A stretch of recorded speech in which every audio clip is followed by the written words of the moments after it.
What is up, everybody? Welcome back to another episode of Real Estate Served on the Rocks. My name is Charlie Sardelli, and as always, I'm here with Jameson Amaros, Oscar Ibarra. And we are three Colorado-based realtors that are here to bring you, the consumer, as much information as possible around the real estate market and enjoy some great bourbon while we do it. So welcome. Thank you guys for coming back. Remember, you can catch us every week on YouTube at Living in Colorado, The Mile High Perspective. And you can get in touch with us by emailing us at resotr@themilehighperspective.com or calling us at 303-578-0263. I think it's funny. I'm the only one that knows that phone number. Well, I don't know the email or the phone number. It's what I can't remember the number, man. I don't even know my girlfriend's phone number. I don't know my wife's number. Yeah. I do know mine. Emergency Yes. contact? I know two people. Only because, actually, fun fact, the reason I know Caitlin's number is because it's her rewards at Bubbles where we get our bourbon. There you go. Boom. Yeah, not me. No, I know two phone numbers and one dude's gone, so I only know one other number. Yeah. That's it. Honestly, you asked me up 8675309. Jenny. Who can I And I've had turn my to? numbers. Well, obviously, everybody knows their own number, but I've had mine since 99, believe that. Wow. Nice. I had to get rid of my original number. Well, guys, on today's episode, we're going to kind of honestly sit back, enjoy this bourbon. And this is a first when it comes to the bourbon for us. Jameson and I did an episode where we did try the Blue Note Crossroads, and we did regale it pretty high. Gave it a 2. A 2 on our considerations, but Oscar wasn't with us on that episode because he was out having fun with the family in California. Or he was running his illicit drug trade from Medellin. Whenever you go on vacation with the kids, it's not a vacation for the adults. I'm the valet, and making sure they're not running the streets, making sure all the luggage is with us, renting it's not. I have to take a vacation after I come vacation. Yeah, we've done that when we go to the Ozarks. When we used to go to the Ozarks, so like me, JC, Joey, and the families, and like we would have our vacation started at about 10:30 p.m. Yep. But before that, it was See, I don't even get that. Yeah. At 10:30 p.m., I'm so exhausted. I'm either on the balcony of the hotel drinking bourbon by myself. That's or, a vacation. Or out. That's a vacation. Mini vacation, baby. Yeah. Mini I'm in the vacation. lake It lasts for about half on a hour couple because of I'm pool so noodles. tired and get buzzed. Yeah. Yep. Well, on today's episode, we want to kind of break down some different saving options, right? What did we talk about last week? Last week was Affordable housing. Affordable housing. So this kind of segues into that same realm. Yeah, I think the last 2 weeks, because we talked about affordable housing and then we talked about affordability in general the week before that. So I think this episode, we kind of want to bring to you guys ways that, because we understand, I heard a great quote the other day around looking at monthly payment versus down payment, right? You can afford a monthly payment, but it doesn't necessarily mean you can afford the $50,000 or down payment that you might need. So correct. Today's episode, we want to kind of walk through some different ways that you guys can take action and save money and start to save up towards those down payments or get used to paying the monthly payments, those kind of things. Right, and we've talked about down payment assistance. This is the other side of it, and you would think in the age of the internet that things would change and people would be a little bit open-minded on what it takes to purchase a home. Traditionally, it's 20% down, right? You save up 20%, you could buy your house. And when I started in lending, it was just off the bat. I wasn't taught by my parents about any financing or anything. I was self-taught, but I came into the industry thinking 3.5% was what everybody knew and thought. Obviously, FHA, conventional 5. And I had a meeting with a young couple just the other day, and they had 20% down. They said, we saved 20% down. Like, you saved 20%? Holy crap. And this was like 20% of like $650. Well, I was going to say, and that's the moment where you really got to home. You got to give it up to them. And I was like, great job. Also, But let's you leverage could've- this money. Let's leverage this money. I was like, wow, you only need 5 minimum if you're going conventional, 3.5 with FHA, but great job. Right? Yeah, absolutely. And like you guys are saying, is I think this is something that honestly a lot of people are looking for. And we'll start out by saying, like, none of us are financial advisors, but we are all in this industry. We've taken the time to talk with different clients, find out different ways. And I know us in general, as Oscar just said, I wasn't taught about finances, so we've all gotten to this point by learning and knowing certain ways to kind of fix a system to make it work for you. And ultimately, that's what a lot of people have to do these days. It's not as easy as it was for our parents or grandparents. Go to work, put it in the mattress, you're good to go. I let my licensing expire. I was going to work for Northwestern. Shout out to Chris Acuna. Nice. So, but still, now I am not. I will not give you any financial advice. Yeah, Put it all on black in Vegas. Right? Hey, 20 on black. Every time you guys go, 20 on black. So this bourbon's tasting like it's a 50-50 on blackjack tonight. I mean, we could do it. Yeah, I mean, you guys rated it an a 2. That's a damn good rating. Right? Yep. So I'm curious what you guys are gonna rate this thing today. So guys, stick with us today. We're gonna break down a couple different ideas, and then honestly just go through some kind of like back end information and stuff that we hear. I mean, Oscar, you had right before you were telling us about the client that a lot of people have that cash, and when you have that large amount of cash and you want to use it, there's some things that you have to do legally in order to utilize that. So right, even though it's legal money, it's been taxed on. The banks or financial institutions don't like to see cash. Yeah, 100%. They want a paper trail for everything. Exactly, and it's just the best way to protect yourself, especially these days when everything, especially now that crypto's popping up where you can literally track every single transaction. With the money. Well, and then we had that scare, right? Well, was it a scare, that banking scare that banks were going to shut down? Mm-hmm. That just rattled those people even more so. I mean, 100%. It rattled just your average American. Should I go pull my cash? Mm-hmm. So absolutely. I mean, this year I saw a fact that U.S. banks have seen a decrease. U.S. bank or U.S. banks? U.S. banks. U.S. financial institutions have seen something like over $20 million less that has been deposited in the last year. And that's a huge drop, a significant drop. But, and then, I mean, again, I'm not giving any financial advice. I'm just thinking outside the box and a little more rational. If things were to go that south, the U.S. dollar is not going to be worth a crap. Yeah. The dollar's not going to be, I mean, if you're going to pull cash, go buy some gold. Yeah. Precious metal. Bourbon and spices. Yeah. I think the sugar.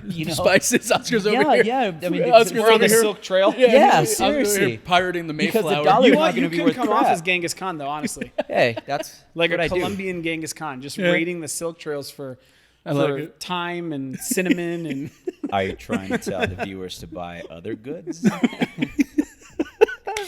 Anyway. we are talking about side hustles today. Yeah, 100%. You know what I'm saying? Hey, and I know a couple people who make a good living on certain side Fans hustles. only is not the only side hustle. Right? But like I said earlier, guys, as we talk through this today, this is going to be more of like a hangout session where we just talk about these ideas with finances, how you can I save. love hangout sessions. Right? I even brought my tennis shoes. I didn't go home I and was waiting. change. I wanted to see I didn't how wear a long hat it was gonna today. take for you to mention the tennis shoes.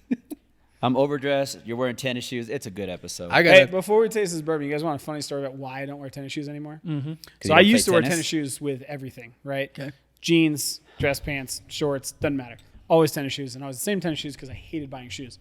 JC was all about shoes, always about shoes. And he would make fun of me all the fucking time for wearing tennis shoes, right? And I would wear my tennis shoes back when I bartended and served. So I would, I would run through them, right? Well, we were partying up in Boulder when I went to see you, and he was up there. And the next morning, I had to work down in Highlands Ranch at CB and Potts.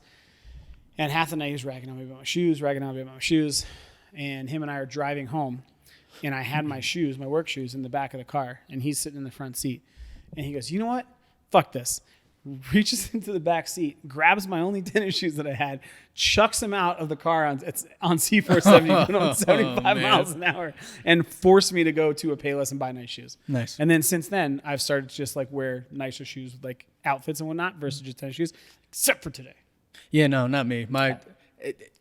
If it was up to me, I'd buy the same shoe every year and just and reuse JC, it. if you were friends with JC, he'd throw them out of the car. Oh no, trust me. My 10 little o'clock in the sister, morning. my little sister called me out when I lost the weight and I had the long hair. She's like, "All right, Charlie, you can keep your long hair, but for the love of God, just change your shoes." Yep. It's like the first thing that people look at, and I was like, "Oh, what do you mean?" Sure enough, she took me to get shoes, and there we go. But again, finances, right? Shoes aren't something that's important to me to spend money on, so I'd rather save it. Don't even ask me about shoes. I used to be a labor whore. Yeah. Yep. Now it's just whatever looks Now like. it's just shoes. Well, and I did have nice shoes. I've always had nicer shoes, but story with Gabe is we started buying tennis shoes or running shoes. The wilder the color, the more we wanted them. Mm-hmm. I had green, violet colors, vibrant. We called them fast shoes. Yep. The crazier, the brighter, the more obnoxious, the faster the shoe. Well, yeah, Okay. 'cause it's superpowers. So I we kept call- hearing that all the time. Yeah, we call them fast shoes. Oh, you're wearing your fast shoes. Where'd you get those? It was awesome. That's So is great. when you do run fast, it's like a little like neon blur. Yeah. That's all you see. So Exactly. the more obnoxious the shoe, the faster it was. So we had some, That's I love awesome. it. and we rocked them everywhere. Bright orange. You've seen mean- mine. Oh, I yeah. have I've those seen the bright bright- yep. orange. I mean, A6. in the realm of what we're talking about today, shoes have become a huge industry. Oh. With things like StockX. Billions of dollars. Sneakerheads, baby. Yeah, and it's a legit business. Yeah, 100%. I mean, they don't mess around. It's 100%. It's not just teenagers anymore. No, not at all. I mean, there's that one shop that's in Las Vegas that, I mean, they had like by appointment Jordans or something. Yeah, it's by appointment. They had Michael Jordan shoes from Space Jam. Yep. You know, like literally invaluable shoes. So, I mean, but again, it just goes to show that there are so many options out there. And yeah, we're going to go You over could a couple invest of in them. shoes. But Legit. You yeah, need to flip shoes. there's a lot Banks of go options. down, buy shoes. Buy shoes. People need to walk. Right? People need to walk. 100%. But I think today's bourbon is going to be interesting in comparison to kind of our other shows because, like I said, Jameson and I have reviewed this one and have had it, but it's been about 10 episodes. 10 episodes since we did it, and we've had some phenomenal bourbon in that time. And it's cool because this is Oscar's first time trying it. Yeah, so I've we had can the Blue Note, contrast but the two. never the Crossroads. Yeah. I still think it's going to be good. So Jameson, break it down for us. I mean, there's not a lot to break down. It's a juke joint whiskey. They're based out of Tennessee, obviously, right? Notes, it's 100 proof, so 50%. So it's going to be a little bit hotter. Okay. And yeah, I mean, toasted French oak barrels. I like that we're having this after the Smoke Wagon Small Batch last week. There's not like they don't have necessarily a story per se that I can find anyway. That had a cool story where they bottled, and I don't know if it was marketing or not, but they bottled what was called survival barrels. Okay. They had a tornado hit the rick house and took that's it out, right. That's right. and they grabbed the barrels that surved, and they were marketing that was a survival barrel. That's right. That's I do cool. remember that. That's cool. All I remember from this is that it's very good. Yeah. I remember it being the silent one. We were like, oh yeah, we're just gonna try it, Yep. and then we were like, wait a second. But I mean, just on the nose in general, Yeah. the sweetness, 100% especially coming from that Smoke Wagon last week. All right. Well, since we rated the private, it wasn't toasted. Elijah No, Craig? I think it's just Private Barrel Select. Yeah, that Yeah. one compared to that was up there. Yeah. Remember? Yeah. Wow. It was Yeah. well when we rated it, yeah, because Yeah, we'd already had Because that their there. toasted barrel is good too. Yes. Yeah. So They're that's why I was they like, had- ooh, toasted. Yeah. But no, this is not toasted. This is just straight up bourbon whiskey. And didn't they? But it's finished in a French toasted barrel. Yep. And then didn't they just win in 2022? Yeah, they won 2 awards. So they won the San Francisco Spirit Award 2022 gold, and then the American Spirit Council of Tasters gold winner in 2022. Nice. as A bunch So, of nice. alcoholics. Yep. The Council of Tasters. Man, we drink we like booze. to drink. We drink booze. We're a council of tasters. We are Council of Tasters. Damn right. At the very least, a collective. I was actually I went to a farmer's market in around Denver this weekend, and there was a distillery from Colorado. I think it was called D&C Distillery. And I'll be honest with you, I got excited. I walked up, I was like, oh, this is going to be really cool. You have 3 different barrels. You have a private, you have a small batch. I tried all 3. And Alicia was like, oh, well, why don't you buy one to bring on the podcast in front of her? And I was like, oh, yeah. And as we kind of walked away, I was like, I wouldn't want to do that to them. And they were like, why? I was like, when she told me that it was a 36-month distilling process, I was like, no, it's clear. Based on what we drink already here, like I don't consider myself a snob or that knowledgeable, but tasting it, Well, immediately. as much as much bourbon as we've had and different bourbon, yeah, you are. It's You've had enough to know what's good and what's not. and We've had some crap. Yeah, exactly. But this one was it was very much, you could see like a local distiller, like, yes, I want to support it. But when you put it up against something like a Blue Note, like a Smoke Wagon, especially after we just had that Smoke Wagon last week and I tried that, it was peaty. The flavor, it was too flavorful. You know what I mean? Like they tried to do too much. Exactly. It was kind of like the Breckenridge. Yeah, rum yes, cask. yeah, like it's the rum you're cask. trying too hard, guys. It punched you with this smoky flavor that then came into almost like a port dryness, like a wine dryness to it, and I was like, It just sounds confusing. yeah. Yeah. You know who's the worst at that? My wife. Yeah. I'll be in front of someone. I'm like, oh, this is good, because you don't want to be rude. No, not at all. And she's like, you should buy 2 of them. And I'm like, yeah, I should. I just need I left my wallet in the car. I have 2 cards. See, the way that my And I'm bank like, account works, I've got a checking and a savings. I have a checking and savings, the way they work out. I got to transfer money. It takes about 10 days. And she's Like my like, no, favorite. I got it. I got cash, actually. I'm like, My wife, favorite Kevin Hart. And we get home, and I'm like, baby. And she's like, I know, I got to work on that. I was like, a lot more, We got to please. establish a signal here, just like Yeah. baseball signal steal. Like, no, don't say that. But as far as the Blue Note goes, I mean, just like I was saying earlier, on the nose, it's not as ethanol as alcohol forward as burn forward as I would think it would be with that 50%. You get a little in the back of the nostrils if you breathe in nice and deep. But Singes. it's not overpowering. No, not at all. I mean, and I don't think you said the flavor notes, but I definitely get the vanilla and the caramel. I don't know. These allergies have been wreaking heck on me, and I'm not gonna lie. And it has been The nose is not too prevalent for me right now. Okay. Well, I mean, honestly, for these kinds of bourbons, it really comes down to the complexity because honestly, you know, we've had the $70 bottles, we have the $80 bottles, and the Smoke Wagon at 50 or 55, 60. We look for complexity. We look at those flavors and how it rolls. $56, $60. $60. Yeah. Yeah. Nice. Well, I'm gonna go ahead and revisit this guy. Cheers. First sip. Cheers, boys. Episode 30. Wild. Thanks for sticking with us, everybody. We appreciate you. All right. Some ships are wooden ships, but those ships, they sink. The best ships are friendships, and to those ships, we drink. Ooh. Cheers. Wow.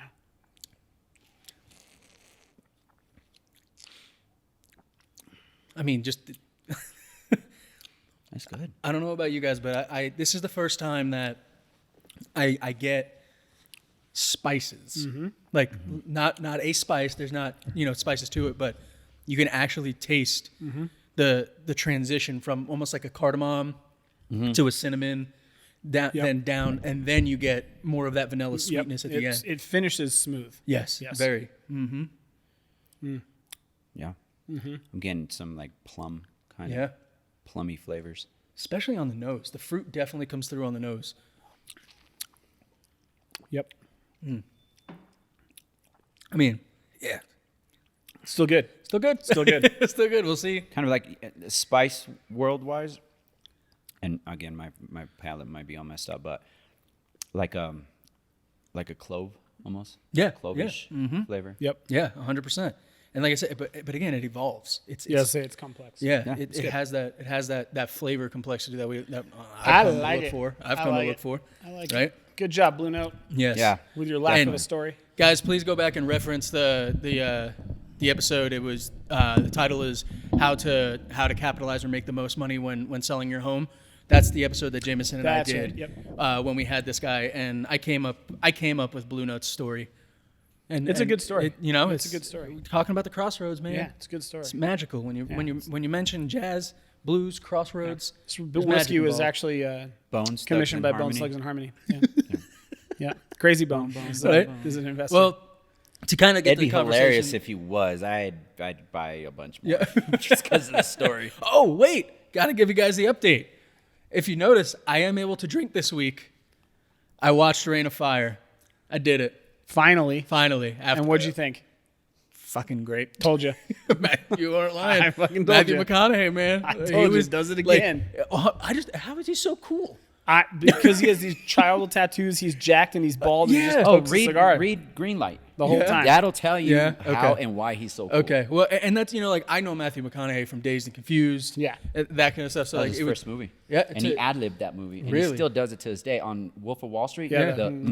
I saw that. That he just did it on the spot. That's awesome. He ad-libbed the axe scene. Yeah.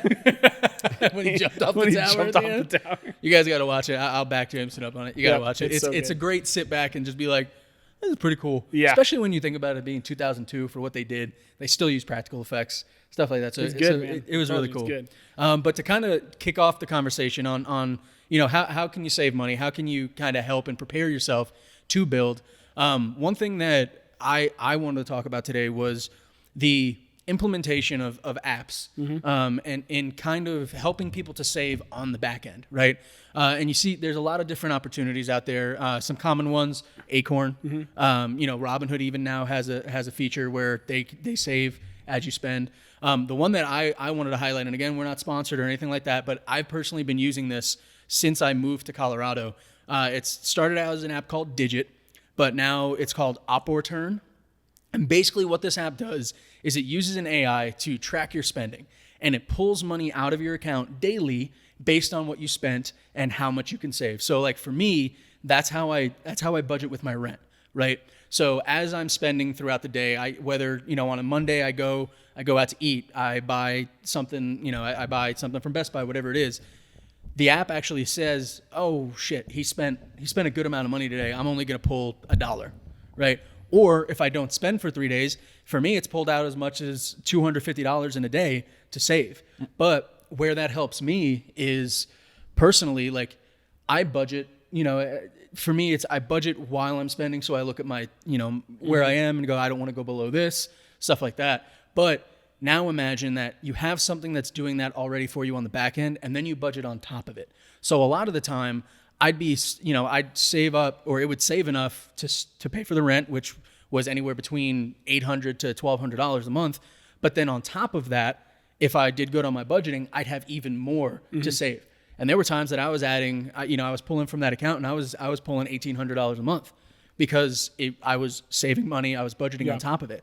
And if you think about that, $1,800 a month over 12 months, you're looking at over $14,000 in a year. Two things. One, I'm too much of a control freak to let any app pull money from my account. I'll freak the hell out. Yeah. I barely, like a few years back, am okay with ACHs. Yeah. Like setting up ACH. I want to make sure I want to pay that thing. Yeah. Anyway, on the back side of that, it's get in the habit of pulling something out. Make it $1. Make it $1 and be like, oh, okay, that $1, and then you'll feel comfortable with that act happening. Then make it $5, then $50, $100 a month. It adds up in the long run. You'll get used to it and know that, hey, I didn't miss that money. It's still there. It's mine. You can still access it. But then next thing you know, you got 5, 10 grand, 20 grand, and 100%. it's building the habit of not so much budgeting, because I hate that word. Yeah, It makes me want to vomit. I hate budgeting. I have to do it, but just pulling money aside. And then once you get to the point of making that habit happen, then you kind of take control and you're like, you know what, this is for a purpose. Yep. Let's go. I'm gonna budget and set aside $500. And the reason I say that is because I usually pull out of every check that I make a lot amount of money for a vacation. And that forces me to take a vacation, because I'll keep working all year long. Oh yeah. For years over end. 100%. But when there's a lump sum in there for a vacation, then it's just like, oh crap, well, we got to use it. Yeah. And I make myself use it every year. And that act helped me do that. Yeah. So now you flip it over to the real estate industry, you get to a point where you're like, I really want this house. And you're like, screw it, $1,000 a month, whatever you can afford. Start with $1. Yeah. Get in that habit, and then it becomes easier to understand. And I think the most important word that you're saying there is habit. Because at the end of the day, if it's something that you do randomly, that you're like, oh, I'm going to put $20 away here, and you don't have a purpose for it, it doesn't equate to anything in your head. There's no end goal. And one of the facets of human psychology and cognition is we have to have a goal. And if you don't, you're kind of just swimming around aimlessly. And yeah, you're going to pull 20 out here, 50 out here, but oh, wait, there's a sale over here, and I really want this thing. I have this money. Cool, let me take it. Versus what Oscar's saying is, and one thing I like about this OpReturn app is that you can actually create separate accounts within the app where it goes, okay, this one's going to pull for rent. This one is now going to pull for vacation. This one's going to pull for a car payment. And you can tell it to pull to those accounts. But again, the cool thing for me, and Oscar, I really like that you bring up the point of, you don't want, somebody else controlling it.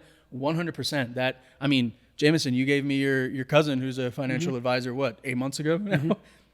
I still haven't used them because it's, in my mind, same thing. It's like, it's a little invasive. Yeah, well, but if I know what I'm doing with my money, then it'll be done right. And it's like, I've gotten myself into some situations where that mentality doesn't really work. I've watched HGTV. I can buy my own house. I'll tell you right now. I sell rubber duckies on. If I didn't have, when I didn't have a family, oh man, I was pretty reckless with my cash. Yeah. I would make good money and I'd take off to Breckenridge for a month. Snowboard. Well, and I think ran a condo, and then I come back and I was broke again. Yeah. Now that I have a family, it's like, all right, it's not just about me. Let's structure a little better, and it's helped me a million times forward. And if you have a goal, like you talk about habits, and it takes a certain amount of time to create a habit, like 21 days of doing something as a habit, right? Hard to pull out money 21 days in a row. However, you can use automation through some of these apps to build that habit, and I think it does two things. One, it gets you comfortable putting money aside and gets you used to the idea. The other piece of it, it forces you to subconsciously budget. Yeah. Because if I see that I'm getting, like I have it on I have Acorns, right? Again, not a paid endorsement. That's just what I've used forever. Yep. And I have a set amount of money that Robinhood comes guy, out. but okay. No, they got in trouble. Right? Screw that. Still I, lucky guy. $100 a week comes out from my checking account to my Acorns account. I never see it. I turn off the alert so I don't know when it happens. Yep. And then when I go and look at my bank account and I want to purchase something or I'm putting a plan together for budgeting, that money's already gone and it's already being invested somewhere else. So now I have adjusted my parameters of whatever I'm trying to do based on what money I have, not what money I'm thinking, okay, I need to pull this out or I need to pull $30 this way. And if you guys are struggling, and the reason we bring this up is because I just read it. I want to say that right now millennials, just us, our group, has over $1 trillion I'm an elder millennial. in credit card debt. Yeah. Right. And there is an alarming percentage that believe they'll never pay it off. Yep. Right. So even if it's not from a house standpoint, it could be from a paying off debt standpoint. Yeah. The same principle applies. Well, right. And something that I really want to point out, and again, I understand that we could be seen as speaking from a place of privilege, that we are agents, we do have income and stuff like that, and there are those that just right now might not be able to do that. But at the base of what we're saying, don't listen to the amount that we're saying that is pulled. Don't listen to him saying 100 or me saying 18. It's not, like Oscar said, it's not about the amount. It's about establishing the habit and the understanding that, like Einstein said, the greatest invention of mankind is compound interest. And right? the fact of the matter is, the habit part's the most important part. I tend to not read any fictional books. Everything that I read is fact and usually business driven. But a lot of the books, it's when you're just not budgeting or doing anything with your money, you're working for your money. Once you get in the habit of budgeting or understanding your money, then your money works for you. Yep. And that's the biggest thing. When you don't do it, and you're like, it makes me want to vomit. Trust me, I ran a real estate firm. I was the office manager. I did their books. I did the accounting. I'm good at it. It makes me vomit. Yeah. It's not my thing. But if you're not doing that, you're working for your money.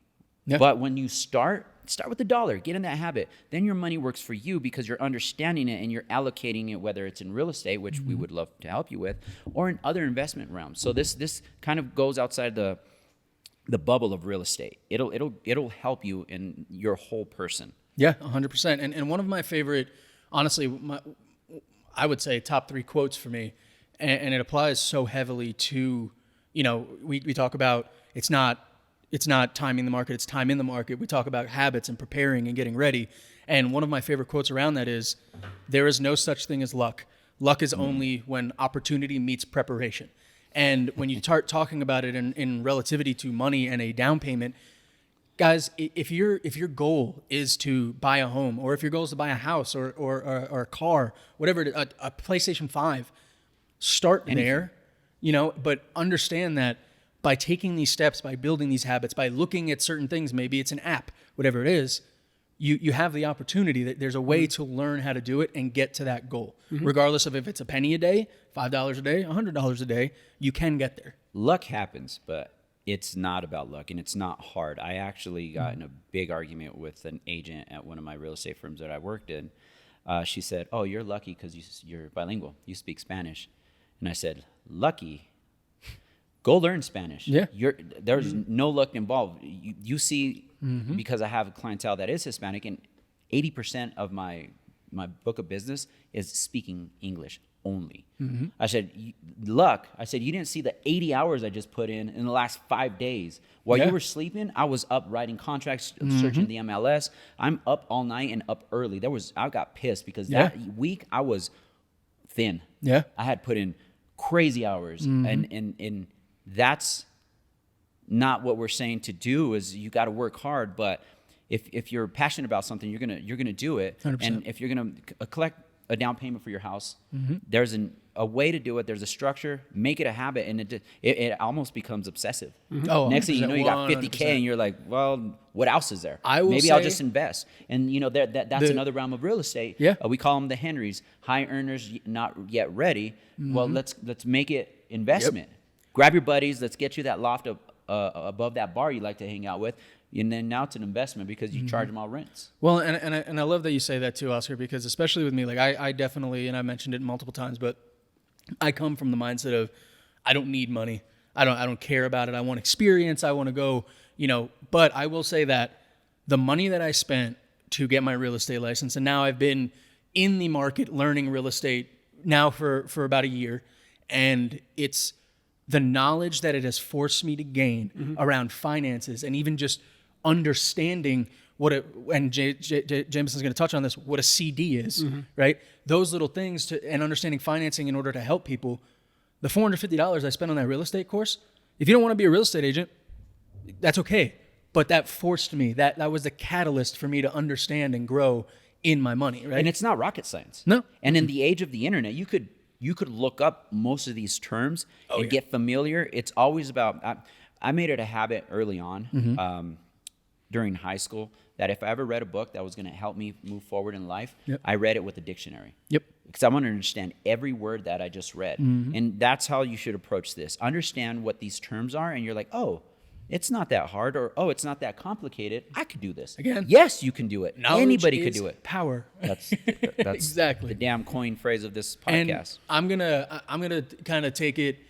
The next thing that I want to talk about it, because for me, my whole realm of talking about the app is basically recognizing that there's ways to do it that aren't what's the word, normal or regular, right? As far as like maybe utilizing an app to save for you. But another thing that I have found that has benefited me phenomenally in the last 5 years that I've lived here, and people don't pay attention to, is the gas rewards that you get from like grocery stores, right?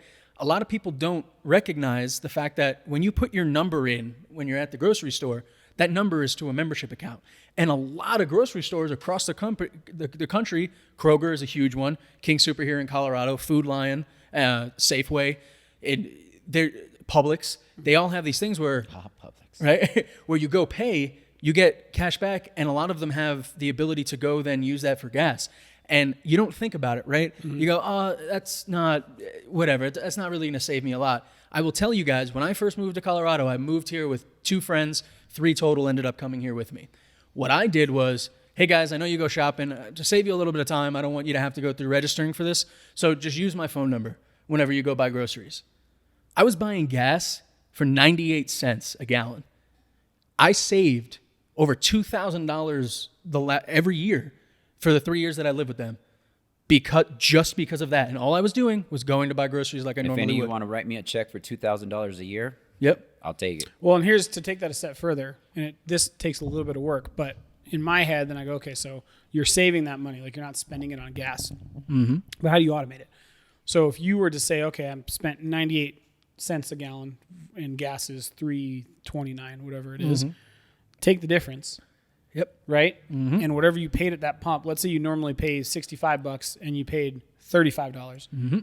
Then take the extra 30, put it away, and while you're at the gas station, transfer it to a savings account. Exactly. It's still your money. Yeah. Just always remember, just it move makes it to you the feel side. better when you, okay, it's still my money, but it's going here. Yeah, 100%. And allocation. And like I said, the reason I bring it up is because just to show that something as simple as buying your groceries can be considered a good savings practice. But again, it's being aware of those savings and knowing that that is your goal, to save the money. Yep. Because I can't tell you, like to this day, they're like, Charlie, you were really paying 98 cents a gallon. And here's the other thing, guys. Your friends were like, hey, you owe me some cash. Right. But I also at that time worked for a large retail tech company, and I was a market manager. So they were paying for my gas. Dang. They were paying 52 cents a mile. I hate you right now. Right? I pay a lot in gas. Right? Especially with my family vehicle. Right? But that's my whole thing is it's understanding and taking the time to go, wait a second, if this is happening here and I'm getting this here, I might be able to combine these two things. And again, it's not complicated. No, it's not. And again, it does take effort. It does. Yeah. Like everything that's good, right? Exactly. If it's easy, everybody will do it. Right? Exactly. That's the coin phrase for that crap. But it just goes to show you that it doesn't have to be complicated. Yes, exactly. And that's how it is across the board. Maybe there's some terms you don't understand. Maybe there's some mathematical equations you don't understand. Understand them. Yep. And then go do it. It's not rocket science. It's just habit. And, at the end of the day, I just want to go home. I don't want to deal with that. I worked 8-hour shift or whatever the case may be. Now do a little bit of research and then it just automates itself. Exactly. And on that note of automation, like I said, I talked about some kind of nonchalant, out of the box ideas as to how you could save a little bit. But Jameson, you wanted to touch specifically on something that, a lot more people that are more business savvy, more financial minded might know about, but people who don't really look into bank savings and stuff like that, they might not be able to capitalize on it. So before you start that, because that's going to be a good point. A financial institution, for those that work hourly or for a big company, they do that without you even knowing is your 401k. And you could definitely 100% use your 401k for a house. Match it, or just, it works always the match same. It. It works the same. You could do it on your own and probably compound your interest even more, depending on what vehicle you use. My last 3 clients used 401k. Yep. For My the down current payment. clients are using 401k right now. Leverage. Leverage. Money is money. Yeah, because a lot of people. That's a good point. And there's right? clauses in there where you don't get penalized for it. Yeah. As long as you're using it for a house, you can even use it for your. No, it does appliances. depend on the financial servicer, the company, right? So like I know Voya, they do a 10% penalty regardless, even if you use it for even a if house. for housing. But there's certain ones, and you can ask your company, talk to your HR department, they'll walk you through it. You can call whether it's Fidelity, whether it's Voya, And then whether tell it's us, whoever. because we'll offset Correct. it. Yep. If they're charging you 10%, get that dollar amount and say, hey, let me see if I can get it from the seller. Well, yeah, we had concessions. Concessions. Match it Because it's Match possible. But yeah, Communication is that's a key. great point. And I think the reason we're talking about this, and we're kind of going heavy into investing, but there's a reason, right? Yep. The one thing over the last year and a half has been inflation. So Oscar touched on it before, where he said, if you just have your money and you're not making your money work for you, then I'll take it a step further. You're actually losing money. 100%. Because if I have $10,000, Opportunity to make that more money. well, if I have $10,000 in the bank today in a checking account, in a year, if inflation is still at 5-6%, then, and I didn't do anything with that money, that $10,000 is now worth 6% less than it was, right? That's a good which point. is crazy, and that's you can get into a whole Whole whole thing when you talk Books about have been written. Yeah. I mean, even as simple as throwing that money in a money market just account. something, just something, because otherwise you're Then it losing grows. money, right? It's the same reason people get super excited for raises. That vacation allocation account that I have, it's a money market account. I had this conversation, again, this is a side note, but I think it's just from a mindset standpoint, this is how I want you guys to think, because financial literacy, we talked about it, is severely lacking. Yep. My wife is looking at potentially getting a raise, a significant raise, right? And we were talking about how to ask for the raise and what we wanted to target is like, hey, I want to ask for X amount. Well, then when you look at it, her and I's combined income, if she asks for what she wants, we move from this 22% taxes to the 30% bracket. Yep. And by her getting a raise, hurts. all things being equal, we would actually make less money. Right? So it's just making sure you guys can, and this is like the morphine drip. People are like, 3% raise every year, blah, blah, blah, blah, blah. I'm going to stay. Just be careful, right? Because if you get a 3% raise, but inflation's 6%, you're actually losing 3% purchasing power every single year. Yeah. So, and it's in other realms too. Oh, yeah. Because I'm in that other bracket, and not only would it not make a difference with my wife working, but childcare. correct. Yes. She would work just to pay for childcare. Yes. Just had that So she stays conversation at with a home. client 2 days ago. Yeah, she just stays home, and depending on how much I write off, I might be able to dip on the lower end. But if she works, I'm definitely in that higher end, and we're paying someone to raise our children, Not only that, but and we're losing money. people will go, well, just write it off. Write-offs are not dollar for dollar. No, Okay. I'm still spending that damn money. It's the biggest I misconception mean, I love ever. write-offs, but I'm still Yeah, spending the that people money. are like, I wrote off $1,500, which means my taxable blah blah blah is $1,500. I could write off No, this bottle it's of not. bourbon, but I'm still spending money on that bottle of Exactly. bourbon. You don't have it anymore. Right So now. money's gone. One of the things I wanted to talk about, and this is more of a long-term play, are what are called CDs, or certificates of deposit, and you can get these at banks. And historically, they've never returned well. Like you were talking about, the savings accounts are 0.02%, Because they're safe. 0.1%. They're super safe. Right. You're not going to lose. But right now, because of where the federal fund rate is, banks need you to give them money because it is more expensive now for them to borrow money from other banks. And we touched on this in previous episodes. Yep. So they are now doing things to entice people to deposit money so that they can go out and buy assets, because it's cheaper for them than to borrow it from another bank that may have assets and they're paying a 6-7-8%, whatever the federal fund rate is, right?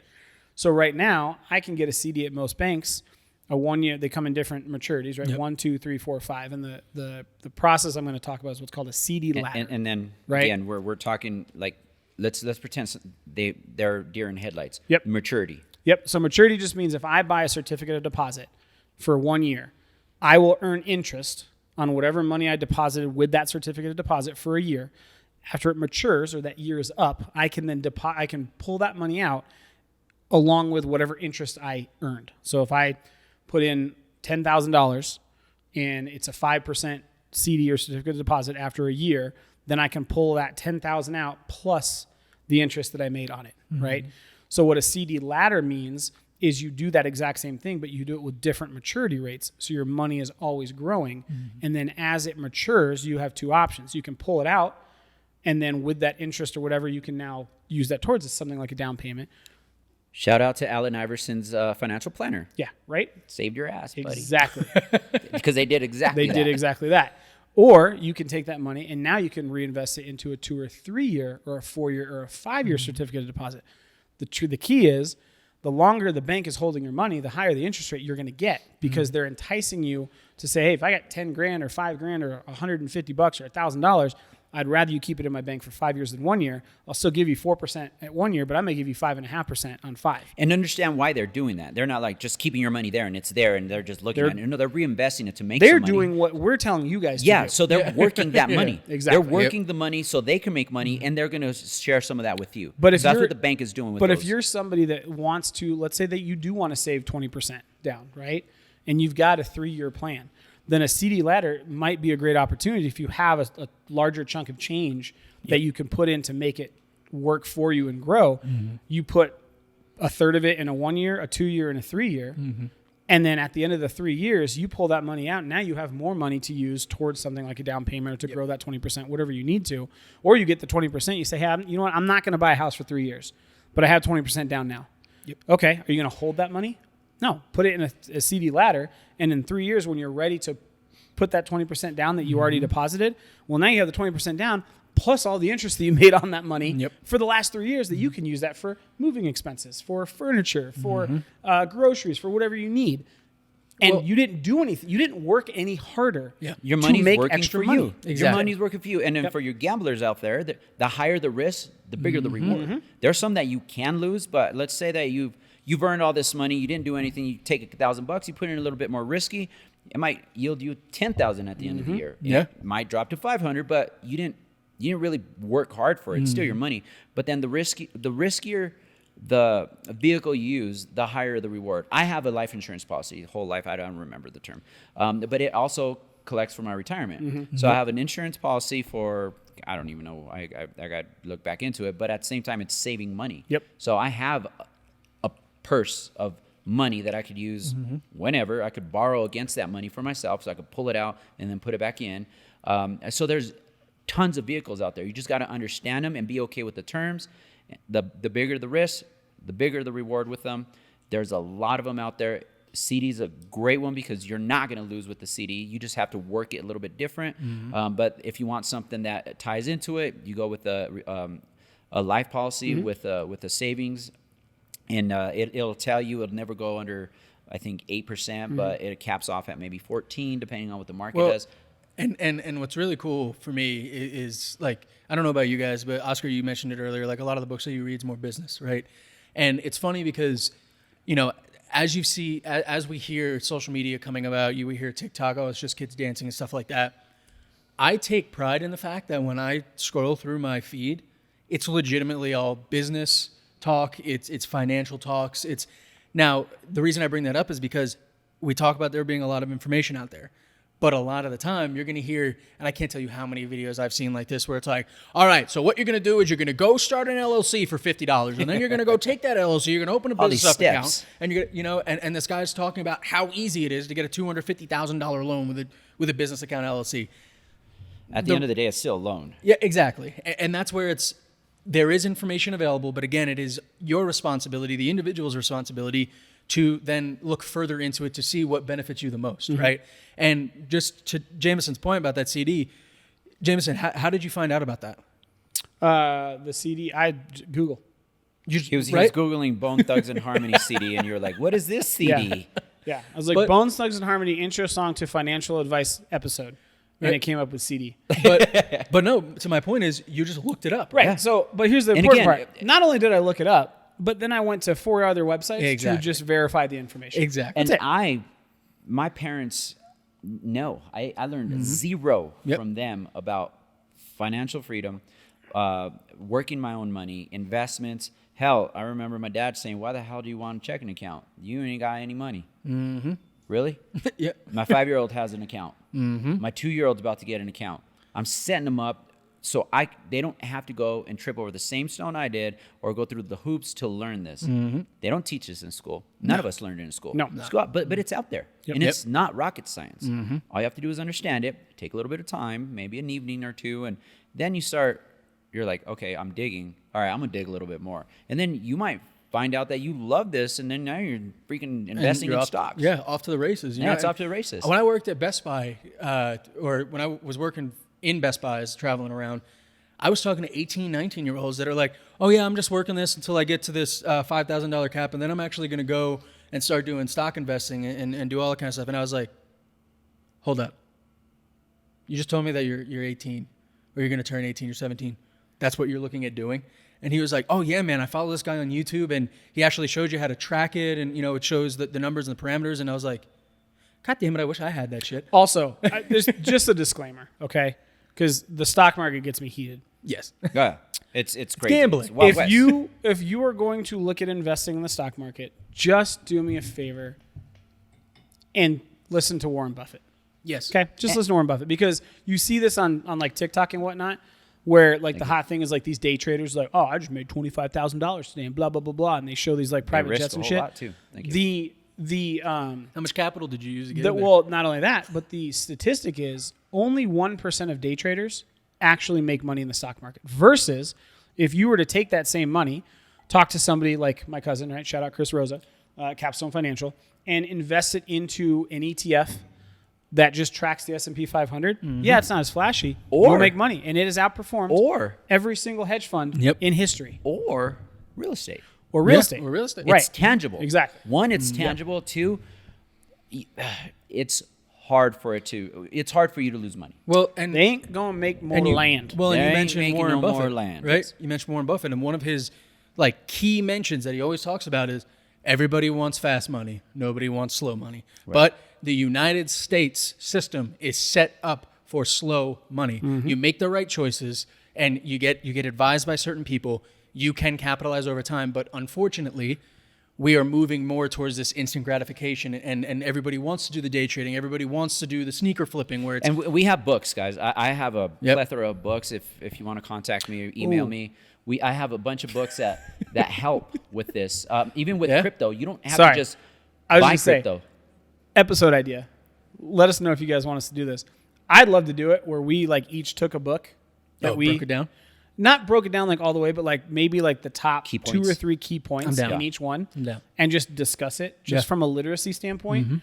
Because I think that's huge. Like I know I've read 3 or 4 in the last 6 months that, and I've texted both of you guys like, dude, this is amazing. Yep. And it's I'll have to go back and read the stat, but anyway, books are the most information dense, highest return on investment for knowledge that you can have ever. And it's because it's time. So it was something like if somebody watches, a 30-second YouTube video that somebody made, that means that that person's knowledge they retained was like, I don't know, call it an hour's worth of knowledge.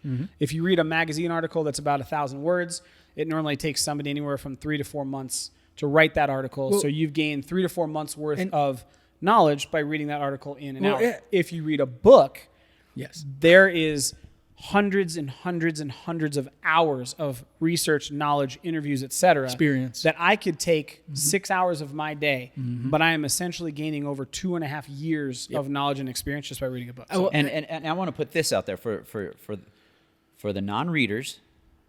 Audiobooks. I'm one of them. Me too. Me too. I love to read, don't get me wrong, but when I'm not working, I just want to relax, and I'm like, I need to read a book. And I force myself to read a book, an actual physical book.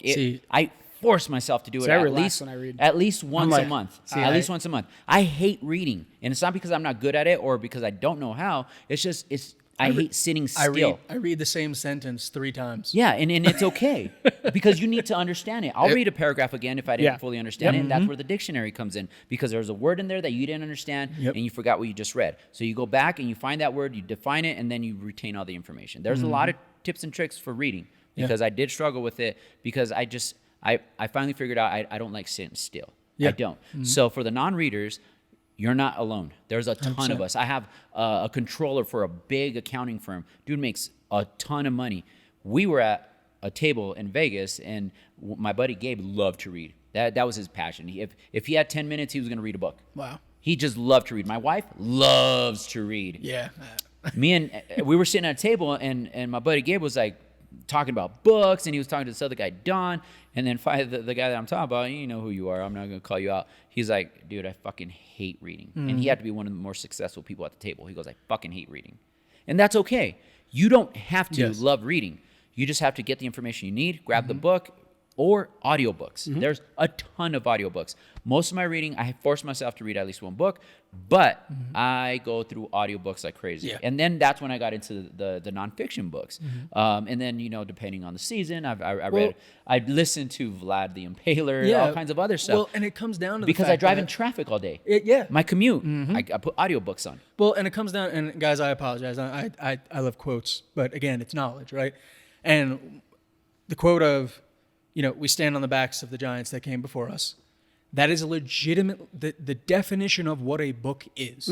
That's on the Titans. The Titans book that talks about the forefathers of the United States. But again, it's one of those things where, to Jameson's point, whether it's finances, whatever it is, Warren Buffett's got a book, and people consider him the answers best. are out there, right? Yeah. Like that's that. T. Harv Eker, one of my favorite authors, Millionaire Mindset. Yeah. And I think the overall theme that we're trying to get across to you guys is like there are ways, right? So we've talked about using the bank to your advantage to save money for a down payment. We've talked about using savings programs like the gas stations to save for a down payment. We've talked about how to budget smarter and make sure that your money works for you to save for down payment, using a 401k and matching that and using that as an asset.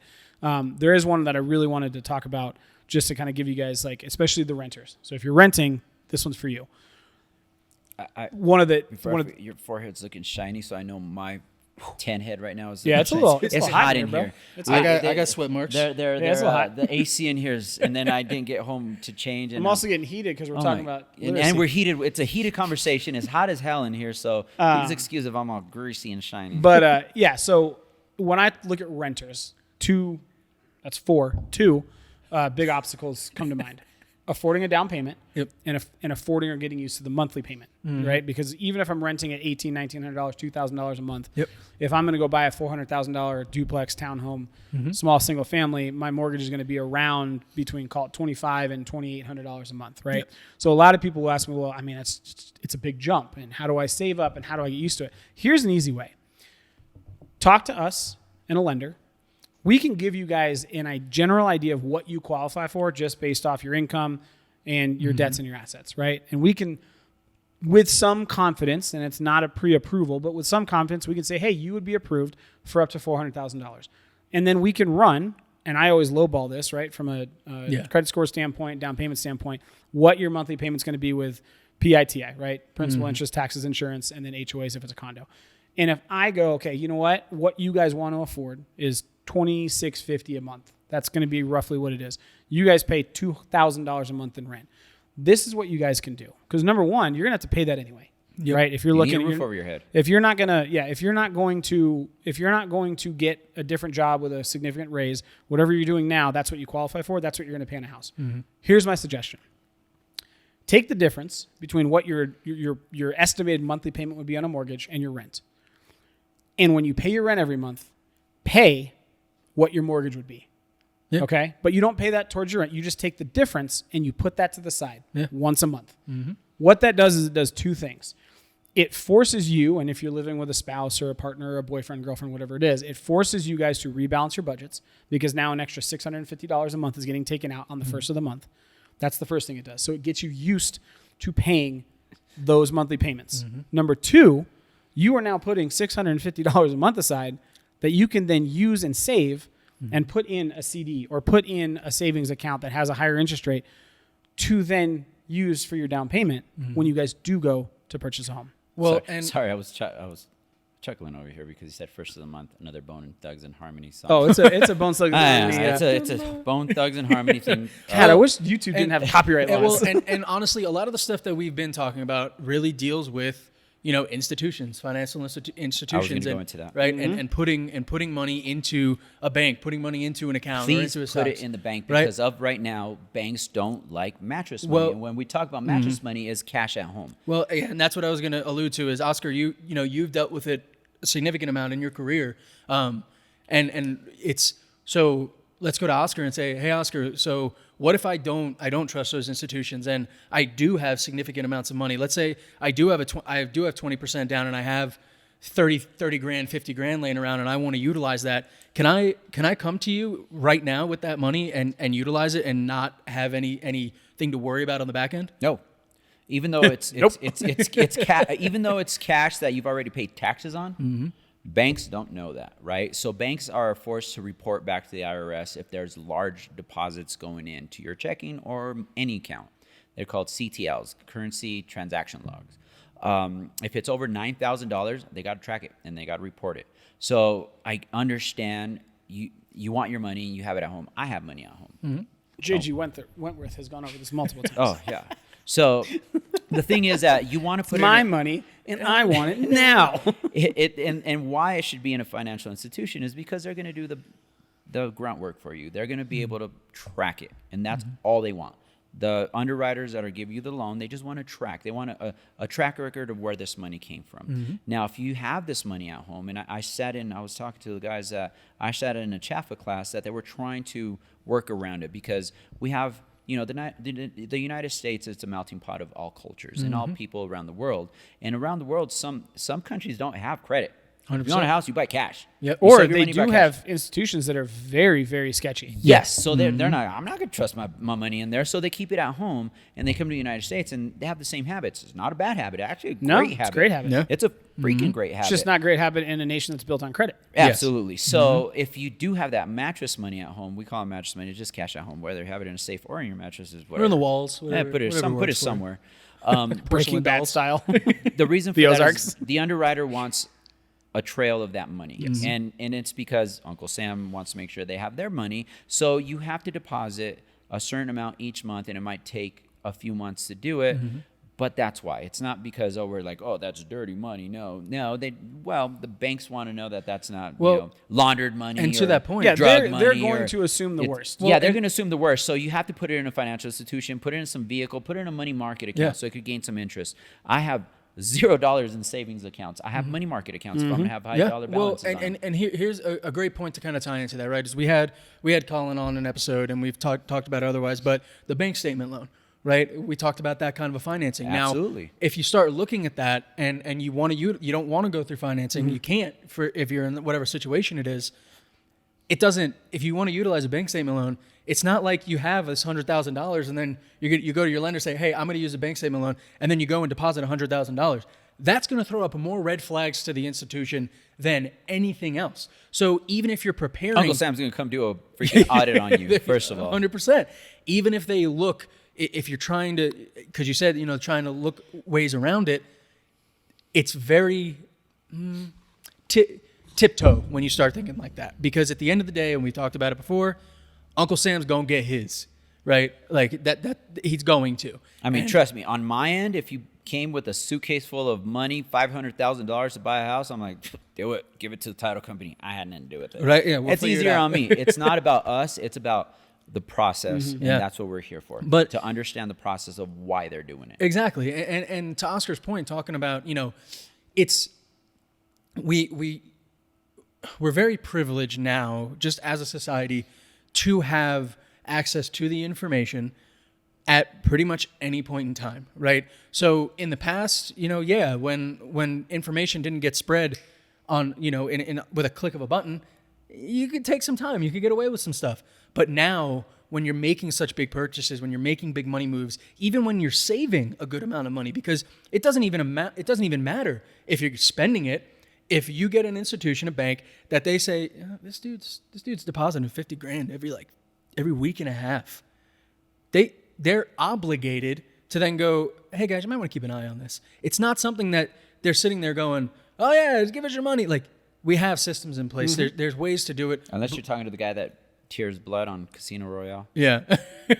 Just saying. But there's a reason why blue collar crime is a thing. Yep. There's a reason that is its own area of criminal justice. White collar crime. White collar crime. Excuse me. Yeah. White collar crime. Blue collar would be robbing somebody before they got to the stabbing. bank. Yeah. We have a white collar prison over off of Kipling and Bellevue, I believe. Super nice. Yeah, the guy. Nice. And again, I don't want to get in trouble, but the guy that sold Obama's seat in the Yeah. Senate, he was there. Yeah. Jared, the subway guy, he was there. And then you want to get to blue collar. We got a chapel down in Canyon City. Colorado just does shit like that. Right.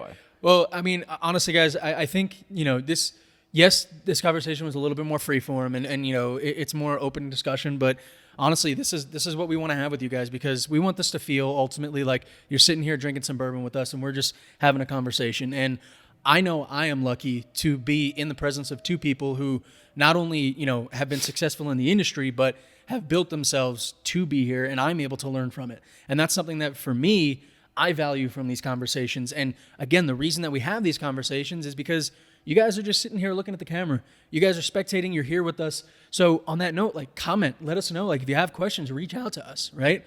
But I think this is a good time to kind of cap and bookend the conversation and go into the One Rock takeaway. Yeah.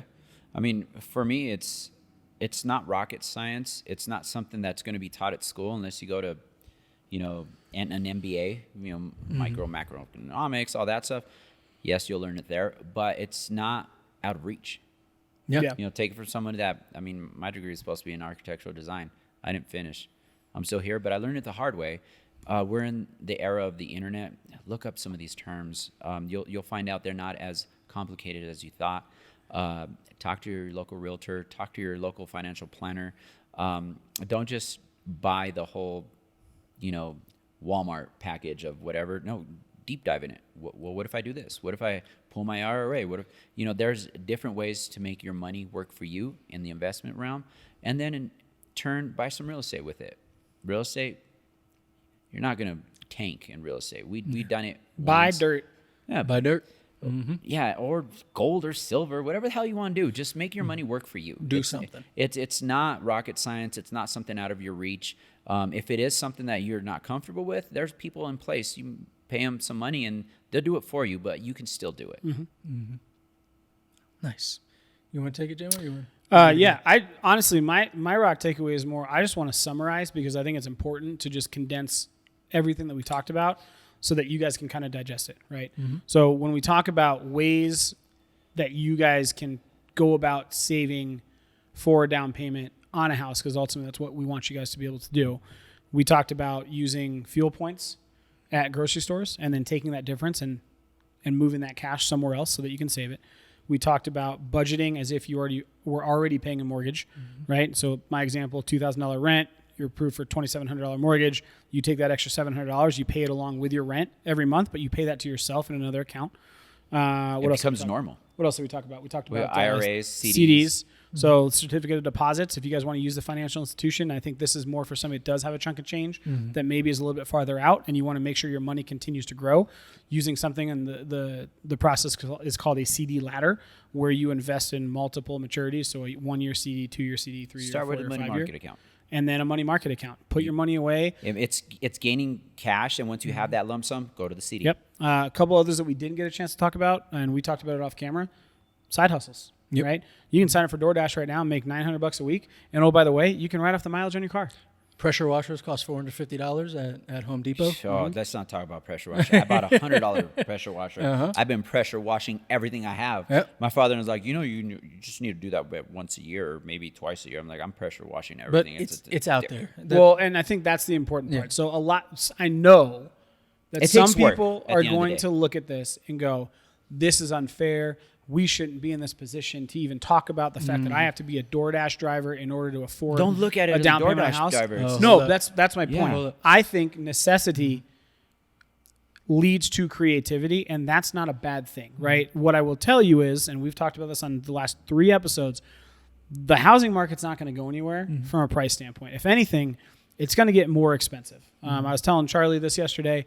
On average, since the late 1940s, real estate values have doubled every decade, which this is going to be sobering, but it's shock value. Not for me. On the current trajectory, that means by 2054, so we're talking in the next 30 years, the average price of a home in the United States on the current trajectory, if nothing catastrophic happens, will be $1 million. Okay. Do you guys think that your standard wage is going to keep up with that? It's not. So does it behoove you to start thinking outside of the box now?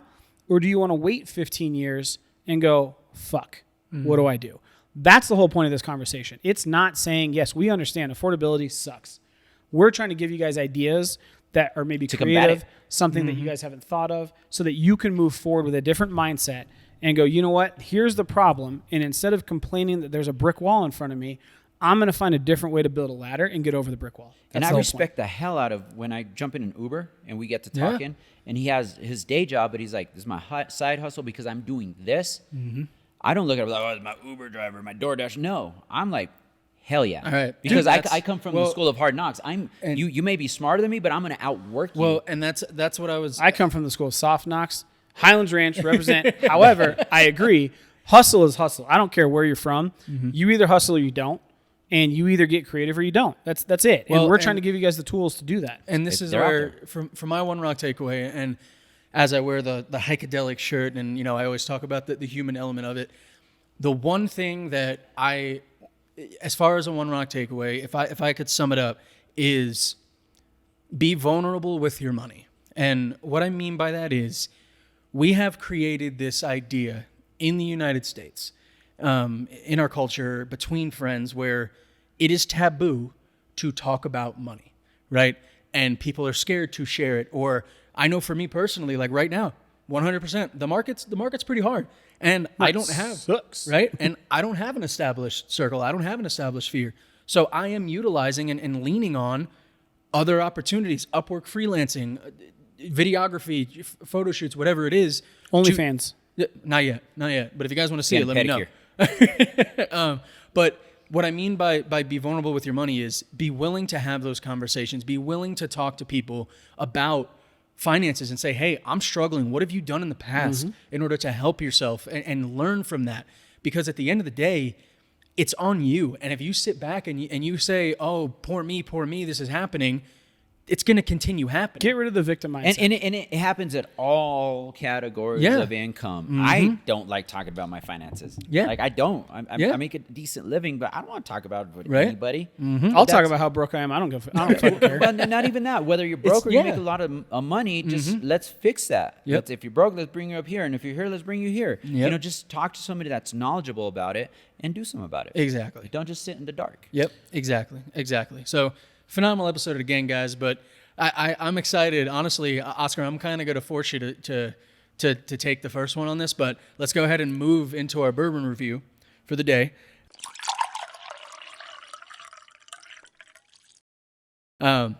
Oscar, like I said, I'm going to kind of lean on you only because Jameson and I, like I said, we had this bottle before, but I value your input when it comes to bourbon, and I'd really like to see and hear you talk about it before we go into it. I have been I need to focus on work and not drink much. So I haven't been indulging much on a lot of stuff. So this hit me a little harder. But from my palate of bourbon, it's a very, I don't want to call it complex. It's just a very flavorful bourbon. I know what I paid for it, but it's for the price point. Man, I don't think you guys were far off from last episode. It's a damn good bourbon. It really is. It's hot as shit in here. Yeah. And I wish I had some frozen beverage with an umbrella in it. This bourbon's going down way too smooth. I was like, I'll limit myself to one. This is my second one. I might pour another one. This is a good bourbon. I'm going to stick with the original guys. If I had to do even bad, I'd give it a 2.5. But I think a 2 is a solid rating for this bourbon. Crazy. Yeah. Crazy. It is a good bourbon. And I'll follow that up. Because their original stuff, I'm not a fan of. Really? Yeah. Okay. I am a fan of the 17-year. Okay. I've The never had 17 that one. years, and it's very, very hard Obviously, to find, anything though. aged that much, it's Very, very hard to find, it's a but good oh stuff. my God, the 17 is one of the best bourbons I've ever had. So the lineage is there. This one, yeah. Yeah, I'm gonna stick with the 2. Honestly, like I was excited to retry it, especially because we have gone through such good bourbons, and we have. And I part of me, a little part of me was like, all right, Charlie, show your taste, show that you've grown in the last 2 months. But I mean, it's good. It's really good. It does stand true with the 100 proof, where it says you're gonna have that burn. Yes. It's not a super smooth bourbon. No. But you go past that, it's not going to kick your ass, but you get past that subtle burn, which I like. There's a ton of flavor. Well, but to your point that you made earlier, like that's a ton of flavor. we're sitting in a warehouse that's like hot as shit. 78, 80 in here, right? This is like About to start OnlyFans, but like with just fans. right, but Oh, shit. but like the fact that it's hot in here and the bourbon's not chilled, it's literally room temperature, which is 78 degrees. It's still good. And Is that what we are? I think do we're higher than think that. I think we're like 85. I think we're like- it's pretty hot in here, but I think it speaks to the quality of the bourbon that you can still enjoy it in this state. Yeah, Like yeah. I know a lot. Like honest to God, like let's talk about Jameson. Let's talk about Jack Daniel's. Like known. I'm sorry, but I'm not drinking that if it's hot. Yeah, if it's this hot, give me some Jack Daniels, I'll be like, fuck you. I'm not drinking Not that. doing it. Right? This is good. This holds up. It's a good bourbon. JMO. Yeah, no, I mean, I'm in my head. I've been going back and forth between this and the Smoke Wagon, and I think what I've settled on. That's a good analogy. Well, and I think what I've settled on is last week we did a single barrel, so I can't directly compare the two.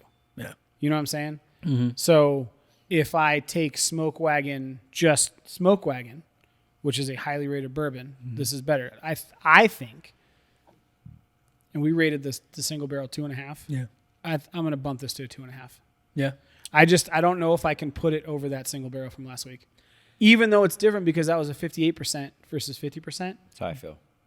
But it's hard for me to say that this is better than last week. I think it's as good, but for different reasons. I am going to say, and you know I'm a fan of Elijah Craig. Yeah. They're probably my favorite.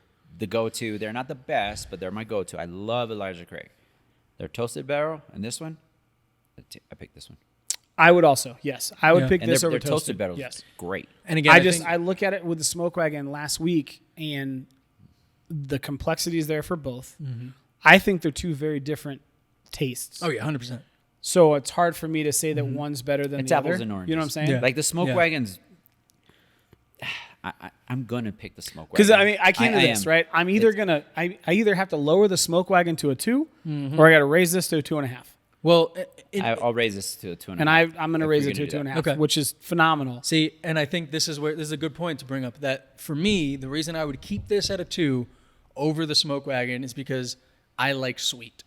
Yeah, there you go. And And- that's it's to each his own Exactly. taste. Exactly. Exactly. palate. So Yep. yeah, and that's what I'm saying is Yep. this for me, the way it finishes with that with the sweetness of the caramel. No, I agree. Yeah. Versus how the Smoke Wagon finished with. But it's not a rum cast sweet from no, Breckenridge. no. It is a damn good sweet. Yes, exactly. For bourbon. Exactly. And that's where, for me, that's why I would say, you know what, I would keep this at a 2 for what it is.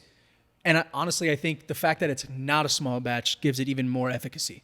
I can Right, respect and that. that's where that's what I was struggling I with. can respect Yeah. that. But I will say that we're on like I think a 4-week tear Yeah. of pretty good. sub 3.5 rated. No. The Long Branch. The Wild Turkey Long Branch. Yeah, I know, but you didn't drink that while you were watching You know Ring of what? Fire, so it doesn't count. I'm going to have to bite the bullet, and I'll buy the Wild Turkey. I think it's called something rare. Yeah. That shit is delicious. Yeah. All right. I'll bite okay, the bullet and so buy three. it. 'Cause It's So an three. expensive Yeah, three. whiskey bourbon. Because what do we have after the Long Branch? Long Branch was a Smoke Wagon, right? It was- What? No.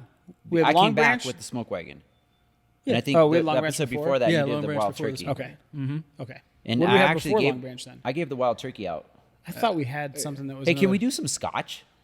We could do some scotch. I mean, we could. I'm gonna rate it a 12. I Yeah, fucking hate Scotch. Yeah, but I think we're coming into yeah. the summer, Yeah. and I don't know that we're gonna be in this damn warehouse in the summer because Well, if yeah. it gets any hotter, I'm gonna be in here in my No, underwear. and I don't think OnlyFans. anybody needs to see that. Well, no, and I honestly think that I think it Cigar would be and a cool. scotch is great For outdoors. me, I think it would be cool to Pivot.